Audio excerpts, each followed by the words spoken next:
શરૂઆત કરવાની છે સૌથી મોટા મુદ્દા સાથે કે ઓનલાઈનની લત હવે બની છે જીવનની ઘાત।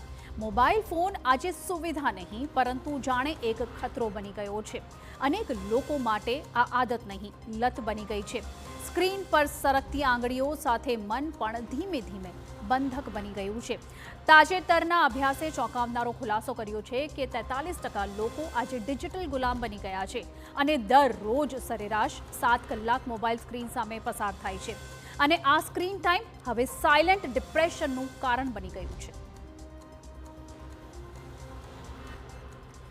મોબાઈલ આજે જીવનનો અવિભાજ્ય ભાગ બની ગયો છે પરંતુ આ સુવિધા હવે ધીમે ધીમે માનસિક સ્વાસ્થ્ય માટે ખૂબ જ જોખમી બની રહી છે।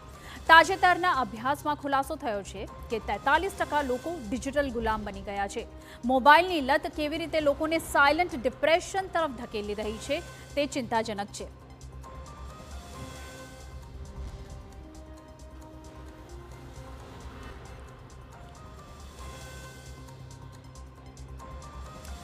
તો આપને જણાવી દઈએ કે આખરે ક્યારે થશે ડિજિટલ ડિટોક્સ, કેવી રીતે થાય છે। 43% લોકો ડિજિટલ લતના શિકાર બની રહ્યા છે।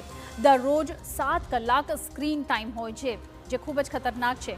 80% લોકોમાં હળવું ડિપ્રેશન જોવા મળી રહ્યું છે। ખાસ કરીને બાળકોમાં મગજના વિકાસ પર ઘણી હદે અસર જોવા મળી રહી છે જે નેગેટિવ અસર છે।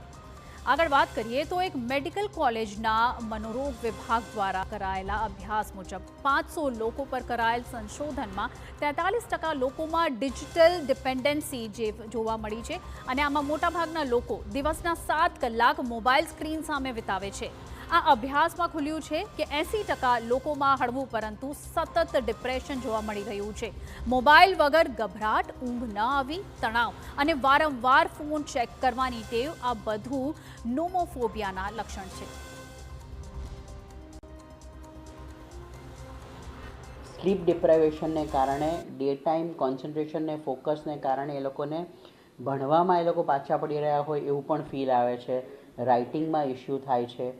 એ લોકોને શારીરિક તકલીફમાં સૌથી વધારે ઓબેસિટી બહુ જ વધી રહી છે અને અમે લોકો 12 થી 18 વર્ષના બોયઝ એન્ડ ગર્લ્સમાં લગભગ 10 to 12% ઇન્ક્રીઝ ઓબેસિટી થઈ હોય એવું જોઈ રહ્યા છીએ અને આપણને સૌને ખ્યાલ છે કે સ્ક્રીનમાં વર્ચ્યુઅલ કનેક્શન હોય છે પણ 1-to-1 ફિઝિકલ કનેક્શન નથી હોતું એટલે એમના સોશિયલ ને ઇમોશનલ આસ્પેક્ટ પર પણ બહુ જ અસર થાય છે। નિષ્ણાતોના મતે 10 થી 14 વર્ષની વયના બાળકોમાં મગજનો વિકાસ સ્ક્રીનના અતિશય ઉપયોગથી પ્રભાવિત થઈ રહ્યો છે। આત્મવિશ્વાસ ઘટે છે અને સાથે જ વાસ્તવિક જીવનથી તેઓ દૂર થઈ રહ્યા છે। સતત સ્ક્રીન લાઇટ મગજને આરામ આપતી નથી, પરિણામે ચીડિયાપણું, થાક, ડિપ્રેશન અને ગરદન અને સાથે જ કરોડરજ્જુની સમસ્યાઓ પણ ઊભી થાય છે। મોબાઈલની લત સામાન્ય ડિપ્રેશન કરતાં વધુ ઘાતક બને છે। બહાર આવવા માટે મજબૂત ઈચ્છાશક્તિની જરૂર છે। નિષ્ણાતો કહે છે કે મોબાઈલની લતમાંથી બહાર આવવું હવે થોડું અઘરું થઈ ગયું છે, છતાં પણ કેટલાક નક્કર પગલાં લેવા જોઈએ જેમ કે ઘરમાં ફોન પાર્કિંગ ઝોન બનાવવો જેથી કરીને તમામ લોકો એક બ્રેક લે અને ફોનને સાઈડમાં રાખી દે। નોટિફિકેશન બંધ રાખવા ખૂબ જ જરૂરી છે। રાત્રે મોબાઈલ પલંગથી ખાસો દૂર રાખવાની જરૂર છે। દિવસમાં ચોક્કસ સમય મોબાઈલથી દૂર રહો અને મોબાઈલ જરૂરી છે પણ એ સમજો કે વ્યસન નહીં। પણ વ્યક્તિનો 20 થી 50 વર્ષનો જે સમય છે ને એ સૌથી વધારે પ્રોડક્ટિવ એજ હોય કારણ કે તમે જોબ કરતા હો, નોકરી કરો, તમે મેરેજ કરો, તમારા બાળકો થાય। હવે એ જ સમય દરમિયાન જો તમને હાર્ટ એટેક આવી ગયો તો તમારી લાઈફ કેવી રહે? તમને કોલેસ્ટ્રોલ કે ડાયાબિટીસ થઈ ગયું 30 વર્ષે તો તમારી લાઈફ કેવી થાય?